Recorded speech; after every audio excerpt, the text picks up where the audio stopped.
Yeah. Please tell me that I can't, that I won't, that I fail, that I'll never make it out, yeah. What's going on, guys? Welcome back to my channel. This is Randy back with another fragrance video. Thank you so much for tuning in again. And so in today's video, I'm going to be covering a fragrance I got from Macy's a few days ago. I was really excited to get it, so I ended up unboxing it, wearing it for a few days. So this is going to be a full review, even though I've never smelled it before. I did wear it for the past few days, so I can give you that full information. I've tried all of the rest of the fragrances in this line, but because Macy's, if you don't know, they've been doing a big sale, 15% off all fragrances. Last week they did 50% off a bunch of fragrances, and that's when I picked up this. It is Polo Blue Gold Blend. So it was originally 100, marked down to 40 something with the 50% off, and then I had $30 in Macy's rewards, so I ended up getting this for about 10 bucks. Which, now that I heard that this is supposed to be discontinued, I am definitely happy that I got it, because to me, I've tried every Polo Blue in the line, and this is probably the best in the line. I definitely think it actually is. So if you don't know much about Polo Blue, it is their take on the blue craze. All the blue fragrances out there, like Bleu de Chanel, it's their take on it. And honestly, until now, I didn't think they were doing too well of making that blue type fragrance. They all smell good, but it didn't really hit that blue mark, and this one does. This one actually gives you that Bleu de Chanel type feel. It's nothing unique by any means, although it is a blue fragrance in its own. It's very similar if you were to take like the original Polo and mix it with another blue fragrance like Bleu de Chanel. That's pretty much what you get here. So again, to me, it's the best in the Polo Blue line, but I will give you the full note breakdown here. The top notes are ginger, citron, lime, grapefruit, pepper, and cardamom. The mid notes are melon, sage, lavender, and green apple. And the base notes are incense, patchouli, amber, and vetiver. Now that I gave you the full note breakdown, I do have to explain that there is a note that is prominent in this fragrance that is not listed, and I'm surprised because of all the notes they give you, but it's ambroxan. I don't like ambroxan scents very much, but this one, it does it very nice, along with a couple other fragrances that do it very nice.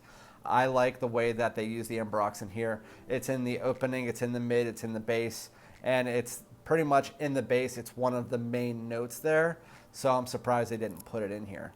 But I'm gonna waste a spray or so. Well, this is gonna be my daily scent today. I really like it. So in the opening, you get like it's like a very fresh, fruity shower gel, if that makes any sense.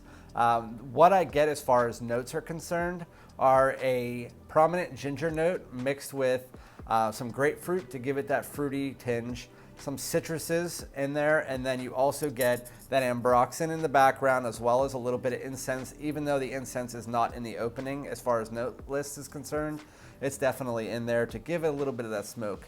But once you get, it's a very versatile fragrance that once you get down to the base, you're really getting a lot of that incense coming up even more. You're getting some melon in there. Again, the ambroxan's really taking force here. It's a really, really nice fragrance that just really fits well into that blue fragrance family.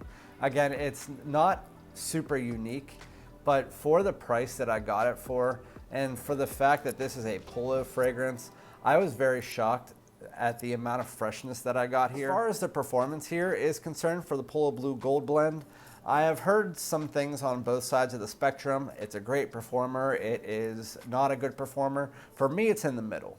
So I think it's the best from the Polo line, the Polo Blue line, I should say. It lasts about 8 to 9 hours. But with that said, it's not a projection beast. It's a moderate projector. It's about arm's length for about 2 to 3 hours. Then, after about 3 hours, it becomes a very close to the skin scent. It's one that will sit really close to your skin. You can still smell it on your skin for about 9 hours, but it's really close to the skin after hour 3. I think if you're worried about performance, then you're not worrying about the right stuff when it comes to fragrance. Unless you just are never home and you don't want to get travel atomizers, overspraying these type of fragrances is not a bad thing unless you're going to work. Not only that, just throw it into a decant, put it in your pocket or something. This bottle's not huge. Just put it in your car, do whatever. Just respray it in 4 hours. I mean, most people don't go out and stay out forever. So my recommendation is just stop worrying about how long it lasts. This one lasts a decent amount, more than the average fragrance does. Excuse me, more than the average fragrance does for sure. So if you like this type of content, please like and subscribe. Comment if you have any more questions, or if you have any fragrances that you want me to cover, I'd be happy to. But I'll be back with another one, and thanks for tuning in.